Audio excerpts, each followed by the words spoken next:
묵상하심으로 5월 17일 월요일 새벽 기도회를 시작하겠습니다.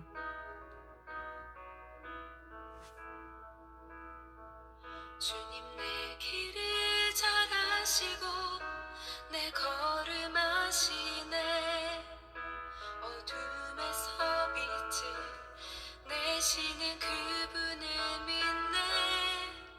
무엇으로 주를 섬길지 어디로 가야 할지 헤매이는 나를 아시고 길을 여시네. 내 삶은 주의 것, 내 삶은 주의 것, 온전한 신뢰를 주께 드리네. 보이지 않아도 믿음으로 걷네.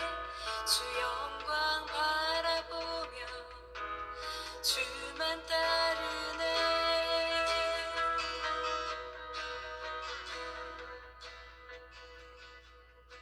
오늘 우리에게 주시는 하나님의 말씀은 잠언 9장 1절에서 18절 말씀입니다. 지혜가 그의 집을 짓고 7 기둥을 다듬고 짐승을 잡으며 포도주를 혼합하여 상을 갖추고 자기 여종을 보내어 성중 높은 곳에서 불러 이르기를 어리석은 자는 이리로 돌이키라. 또 지혜 없는 자에게 이르기를 너는 와서 내 식물을 먹으며 내 혼합한 포도주를 마시고 어리석음을 버리고 생명을 얻으라. 명철의 길을 행하라 하느니라. 거만한 자를 징계하는 자는 도리어 능욕을 받고 악인을 책망하는 자는 도리어 흠이 잡히느니라. 거만한 자를 책망하지 말라. 그가 너를 미워할까 두려우니라. 지혜 있는 자를 책망하라. 그가 너를 사랑하리라. 지혜 있는 자에게 교훈을 더하라. 그가 더욱 지혜로워질 것이요 의로운 사람을 가르치라. 그의 학식이 더하리라. 여호와를 경외하는 것이 지혜의 근본이요 거룩한 자를 아는 것이 명철이니라. 나 지혜로 말미암아 내 날이 많아질 것이요 내 생명의 해가 내게 더하리라. 내가 만일 지혜로우면 그 지혜가 내게 유익할 것이나 내가 만일 거만하면 너 홀로 해를 당하리라. 미련한 여인이 떠들며 어리석어서 아무것도 알지 못하고 자기 집 문에 앉으며 성읍 높은 곳에 있는 자리에 앉아서 자기 길을 바로 가는 행인들을 불러 이르되 어리석은 자는 이리로 돌이키라. 또 지혜 없는 자에게 이르기를 도둑질한 물이 달고 몰래 먹는 떡이 맛이 있다 하는도다.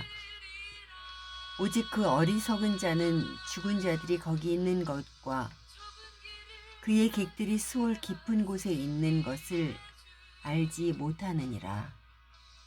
영원한 생명 되시네.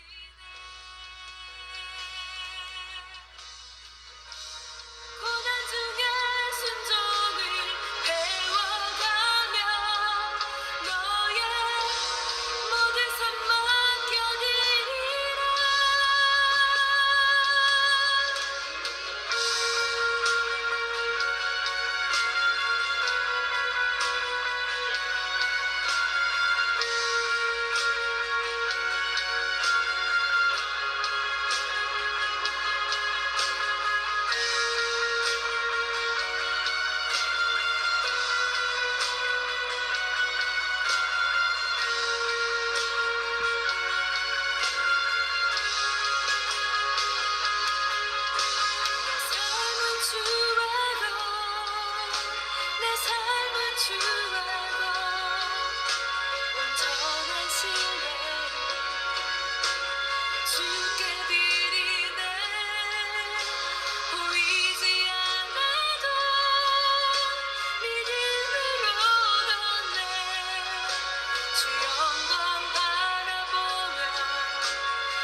신뢰를 주께 드리네.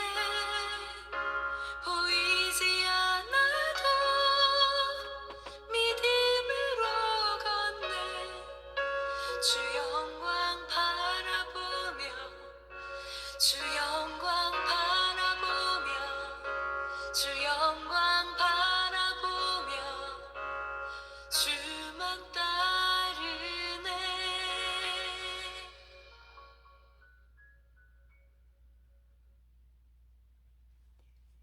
세상의 지혜와 하나님의 지혜는 차원 자체가 다릅니다.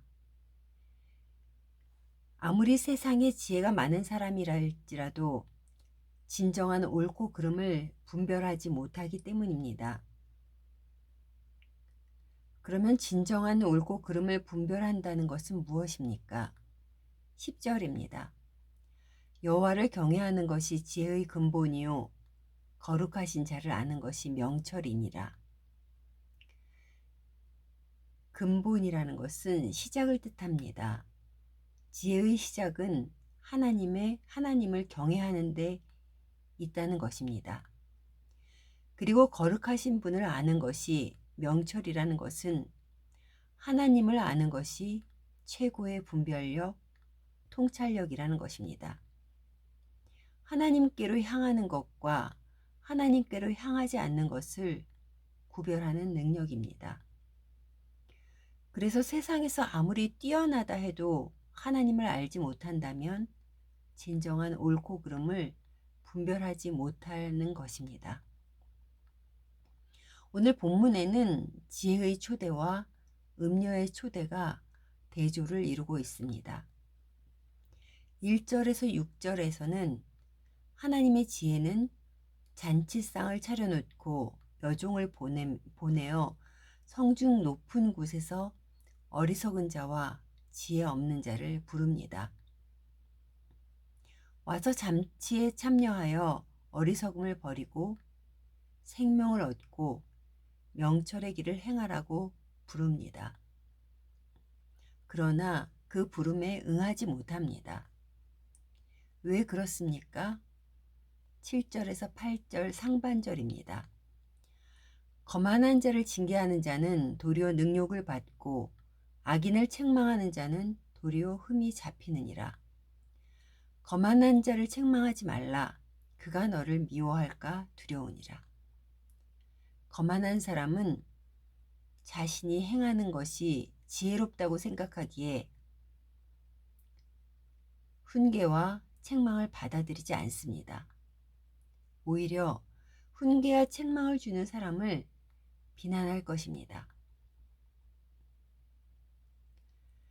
13절에서 17절에는 음녀가 자신의 문 앞에 앉거나 마을 높은 곳에 의자를 놓고 앉아서 어리석은 자와 지혜 없는 자를 부릅니다.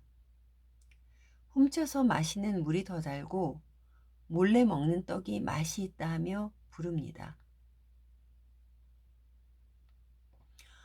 떠드는 미련한 여인은 성읍 높은 곳에서 호객행위를 합니다. 지혜의 초대를 흉내내고 있지만 지혜의 잔치와 같은 풍성함은 그곳에는 없습니다. 마음이 비어있기에 입으로 떠드는 것으로 채우려 합니다. 훔쳐서 마시는 물이 더 달고 몰래 먹는 떡이 맛이 있다 하며 유혹을 합니다. 그런데 그 부름에 응합니다. 왜 그렇습니까? 18절입니다. 오직 그 어리석은 자는 죽은 자들이 거기 있는 것과 그의 객들이 수월 깊은 곳에 있는 것을 알지 못하느니라. 자신의 어리석음을 알지 못하기에 그 달콤한 유혹 뒤에는 사망의 깊은 곳이 있다는 것을 모르고 그곳을 따라가는 것입니다. 어리석은 자들은 마음이 결핍한 자들입니다. 순간적으로 오는 자극으로 그 마음을 채우려 합니다. 마음의 부족함은 하나님의 말씀만이 채울 수 있습니다. 그렇지 않은 세상의 다른 것으로 채워질 때 하나님의 지혜가 있을 자리는 없습니다. 마음의 부족함이 다른 것으로 채워질 때 하나님을 경외하는 마음은 점점 사라집니다. 그래서 하나님의 말씀이 더 이상 훈계로 들려지지 않습니다. 세상에는 많은 그럴듯한 것들이 우리를 유혹하려고 떠듭니다. 그때 우리 마음이 하나님으로 채워져 있지 않는다면 그 유혹의 떠듬을 듣고 가게 되는 것입니다. 그러니 사단은 얼마나 우리에게서 하나님의 말씀이 멀어지게 하려고 안간힘을 쓸까요? 하나님의 말씀에서 멀어지기 시작하면 분별력이 흐려지기 시작한다는 것을 사단이 제일 잘 알고 있습니다. 사랑하는 여러분, 우리는 우리 자신을 너무 믿어서는 안 됩니다.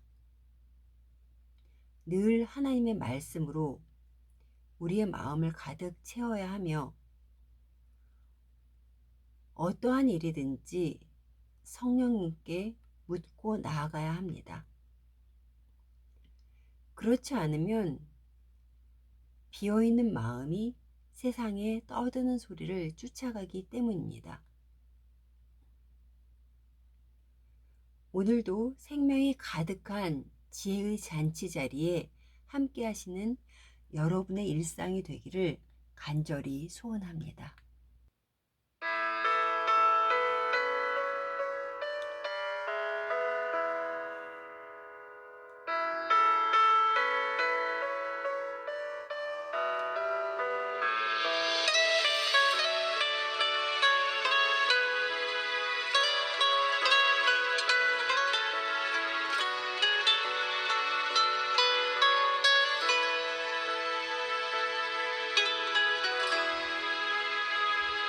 주보여 날 정결케 하고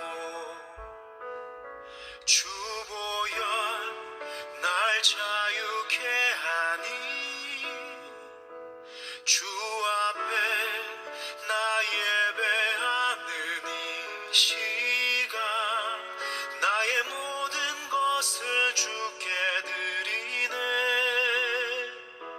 주의 손 날 위해 지키셨고 주의 발 날 위해 박히셨으니 이제는 내가 사는 것이 아니요 오직 주를 위해 사는 것이라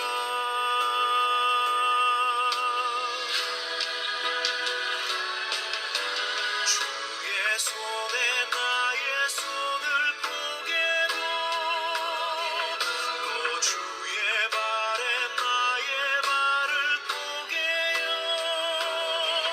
나 주와 함께 죽고 또 주와 함께 살리라 영원토록 주 위에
지키셨고 주의 발 날 위해 박히셨으니 이제는 내가 사는 것이 아니요 오직 주를 위해 사는 것이라